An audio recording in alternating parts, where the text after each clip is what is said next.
Friends, હમણાં Alzheimer awareness week ચાલી રહ્યું છે. તો અલ્ઝાઇમર ડિસીઝ છે શું?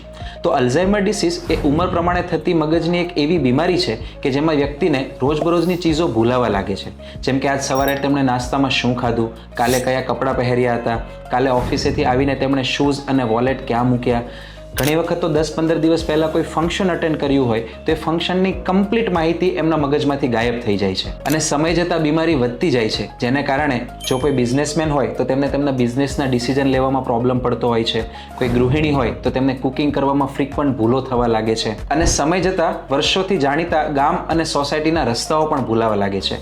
અને અમુક વર્ષો પછી તો આ બીમારી એટલી બધી વધી જાય છે કે તેમને ડે ટુ ડે એક્ટિવિટી જેમ કે ખાવું, પીવું, વોશરૂમ જવું, સોસાયટીમાં બહાર બેસવું, આ બધી વસ્તુમાં પણ પ્રોબ્લેમ થવા લાગે છે. જો તમારા ઘરમાં પણ કોઈ વ્યક્તિને આવા લક્ષણો જણાતા હોય તો તેને અલ્ઝાઇમર ડિસીઝની શરૂઆત હોઈ શકે છે.